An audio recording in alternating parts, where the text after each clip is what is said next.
जय हिंद स्टूडेंट्स, मैं Devi Shukla YouTube channel Paritosh group of institutions में आप सभी का हार्दिक स्वागत करता हूं। हमारी वीडियोस को सबसे पहले पाने के लिए आप चैनल को सब्सक्राइब जरूर करें। आज का वीडियो ट्रांसलेशन बेस्ड है जो क्लास 10th के लिए स्पेसिफाइड है, लेकिन हर क्लास के स्टूडेंट्स इस वीडियो को एंजॉय कर सकते हैं। पिछले वीडियोस में आपको वर्ब्स, आइडेंटिफिकेशन और स्ट्रक्चर्स के बारे में मैंने बताया था और आज हम लोग इसके एग्जांपल्स को डिस्कस करेंगे। और आज के वीडियो में प्रेजेंट, पास्ट और फ्यूचर के इंडेफिनिट टेंस के अफर्मेटिव और नेगेटिव सेंटेंसेस का ट्रांसलेशन हमें सीखना है। पिछले वीडियोस में दी हुई जानकारी को कलेक्ट करके उनकी हेल्प से हम लोग आज एग्जाम्पल्स का ट्रांसलेशन करना सीखेंगे। आपके सामने कुछ सेंटेंसेस डिस्प्ले हो रहे हैं, जिसमें से पहला है आपका राहुल प्रतिदिन क्रिकेट खेलता है। सिंगुलर सब्जेक्ट है और अफर्मेटिव सेंटेंस है क्योंकि इसमें कोई भी नकारात्मक शब्द नहीं आया और इंट्रोगेटिव वर्ड का भी इसमें कोई यूज नहीं किया गया। अफर्मेटिव सेंटेंसेस के लिए हमने स्ट्रक्चर पढ़ा था सब्जेक्ट, सब्जेक्ट के साथ में वर्ब की फर्स्ट फॉर्म या फर्स्ट फॉर्म में एस या ईएस। अफर्मेटिव सेंटेंसेस पास्ट और प्रेजेंट के इंडेफिनिट में जब होते हैं तो उनमें हेल्पिंग वर्ब का यूज नहीं होता है, ये हमने पढ़ा हुआ है। इसका ट्रांसलेशन करेंगे। सब्जेक्ट आ जाएगा सबसे पहले, लिख दिया राहुल, उसके बाद वर्ब आ गई प्ले। सिंगुलर सब्जेक्ट है इसलिए वर्ब में एस या ईएस लगेगा। हमने पीछे पढ़ा था अगर verb S H C H O double X या जेड पर फिनिश होती है तो उसमें ईएस लगता है, अदर वर्ब्स में एस लगता है, तो ये अदर ग्रुप को बिलोंग कर रही है, इसमें एस लगा देंगे। राहुल प्लेज, ऑब्जेक्ट दिया क्रिकेट। नेम ऑफ गेम्स के साथ कोई प्रीपोजिशन कोई आर्टिकल नहीं आता तो आ एंड दा का यूज क्रिकेट से पहले नहीं होगा। और एवरीडे प्रतिदिन के लिए अदर वर्ड्स के प्लेस पर आ जाएगा। ट्रांसलेशन बन गया राहुल प्लेज क्रिकेट एवरीडे।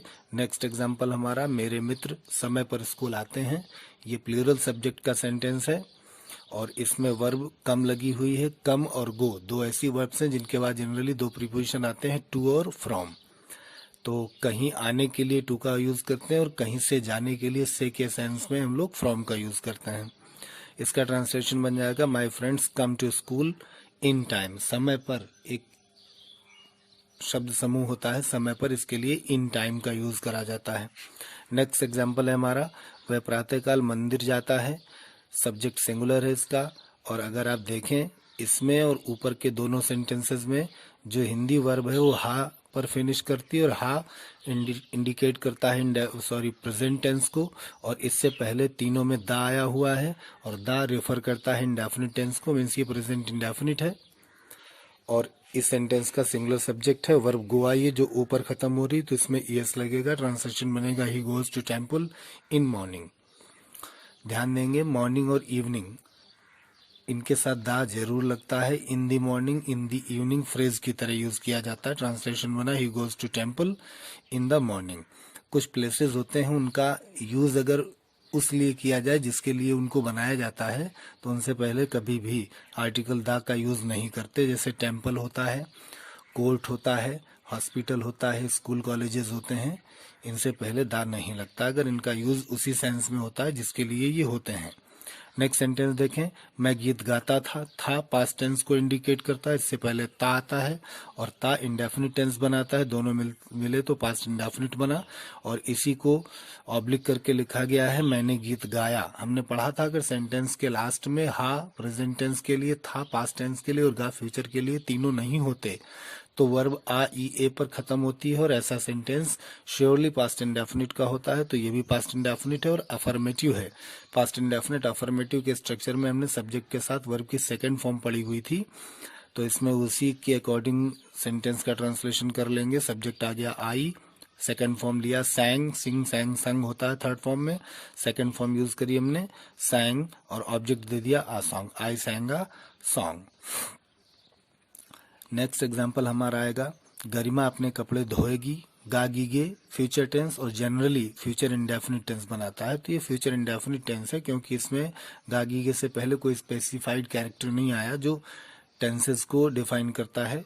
तो गरिमा कपड़े धोएगी ये सेंटेंस फ्यूचर इंडेफिनिट का हो गया और फ्यूचर इंडेफिनिट में अफर्मेटिव है। और अफर्मेटिव का जनरल स्ट्रक्चर हमने पढ़ा था subject plus helping verb plus main verb plus object plus other word. इसी अकॉर्डिंग इसका ट्रांसलेशन करेंगे। फ्यूचर टेंस में विल शैल का यूज करते हैं। I we first person pronoun subject होने पर शैल, अदर्स के लिए विल। गरिमा है तो विल आया, Garima will wash her clothes. Next sentence है हम गृह कार्य पूरा करेंगे, ये भी सिंपल है, फ्यूचर इंडेफिनिट का यानी future simple tense. Affirmative, subject इसका फर्स्ट पर्सन प्रोनाउन तो शैल लगा दिया, we shall complete the homework. Next example, अब निगेटिव हो गया सेंटेंस हमारा, मेरा भाई पतंग नहीं उड़ाता है, यहाँ नहीं आ गया, निगेटिव सेंटेंस है। और निगेटिव का हमने जनरल स्ट्रक्चर पढ़ा था, subject plus helping verb plus not plus main verb plus other verb plus object plus other word. इसी के अकॉर्डिंग हम इसका ट्रांसलेशन कर लेंगे। सेंटेंस में अदर वर्ड कोई आया नहीं है, और उड़ाता है, ता है, ती है, present indefinite, negative sentence, rule apply करेंगे। सब्जेक्ट लिया my brother, helping verb, present indefinite में डू डज होता है, सिंगुलर सब्जेक्ट के साथ में डज आता है, डज लगा दिया, नॉट लगाया, वर्ब का फर्स्ट फॉर्म लिया फ्लाई, ऑब्जेक्ट दे दिया द काइट, कंप्लीट बन गया, my brother does not fly the kite. Next example, ये लड़के शोर नहीं मचाएंगे, ये लड़के, इसमें ये शब्द जो आया है डिमॉन्स्ट्रेटिव एडजेक्टिव है, और इसका सब्जेक्ट बना ये लड़के, दीज बॉयज। फ्यूचर इंडेफिनिट है, फ्यूचर में विल या शैल हेल्पिंग वर्ब विल लगा दिया हमने, दीज बॉयज विल नॉट, शोर मचाने के लिए make a noise. Next example, इस लड़के ने कल खाना नहीं खाया, इसमें प्रेजेंट, पास्ट और फ्यूचर को आइडेंटिफाई करने वाला कोई कैरेक्टर, कोई लेटर नहीं आया, और वर्ब आई ई ए पर फिनिश हुई, मीन्स पास्ट इंडेफिनिट है, और पास्ट इंडेफिनिट का निगेटिव सेंटेंस है। तो इसमें रूल अप्लाई करेंगे, सब्जेक्ट लगाया दिस बॉय, यहाँ पर भी दिस जो आया हुआ है डिमॉन्स्ट्रेटिव एडजेक्टिव है। This boy did not eat food yesterday, did second form की जगह पर आती है, हेल्पिंग वर्ब होती है पास्ट इंडेफिनिट टेंस की। अगर ये अफर्मेटिव सेंटेंस होता तो डिड ना यूज करके मेन वर्ब ईट का सेकेंड फॉर्म लगता। निगेटिव है तो डिड के साथ फर्स्ट फॉर्म, सेंटेंस बन गया this boy did not eat food yesterday. बच्चों, कुछ सेंटेंसेस ऐसे होते हैं जिनमें कभी नहीं आता है हिंदी के अंदर, तो इंग्लिश में इसके लिए नेवर लगता है, और नेवर का यूज जब हम कर लेते हैं सेंटेंस के अंदर तो उसका ट्रांसलेशन अफर्मेटिव रूल्स के अकॉर्डिंग किया जाता है।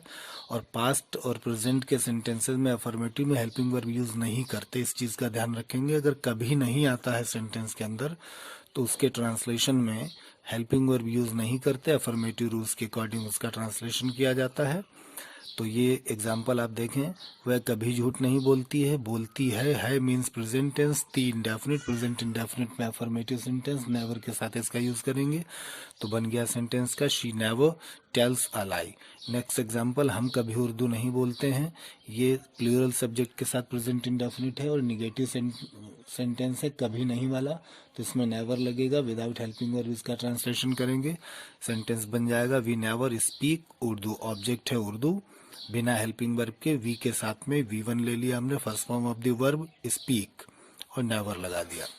नेक्स्ट एग्जांपल, उसके पिताजी कभी चाय नहीं पीते थे पास्ट टेंस, थे indefinite tense, means past indefinite में कभी नहीं, पास्ट इंडेफिनिट में कभी नहीं के लिए नेवर लगेगा, अफर्मेटिव के रूल्स के according second form of the verb, तो टेक का सेकंड फॉर्म टुक लगा दिया हमने, his father never took T. Students, कुछ सेंटेंसेस ऐसे भी होते हैं इंडेफिनिट में जिनमें मॉडल्स लगती हैं, और जनरली वो मॉडल होती हैं कैन, कुड, मे, माइट, तो उनके रिलेशन से जो सेंटेंसेस बनते हैं वो भी देख लेते हैं। वह आज कानपुर आ सकता है, ये पॉसिबिलिटी है, और आप लोग जाने पॉसिबिलिटी के लिए प्रेजेंट टेंस में MAY मे का यूज करते हैं, और पास्ट टेंस में MIGST माइट का यूज करते हैं। सेम अगर कहीं पर कैपेबिलिटी या एबिलिटी शो हो रही हो, योग्यता, क्षमता, तो उसके लिए कैन का यूज करते हैं प्रेजेंट टेंस में, और कुड का यूज करते हैं पास्ट टेंस में।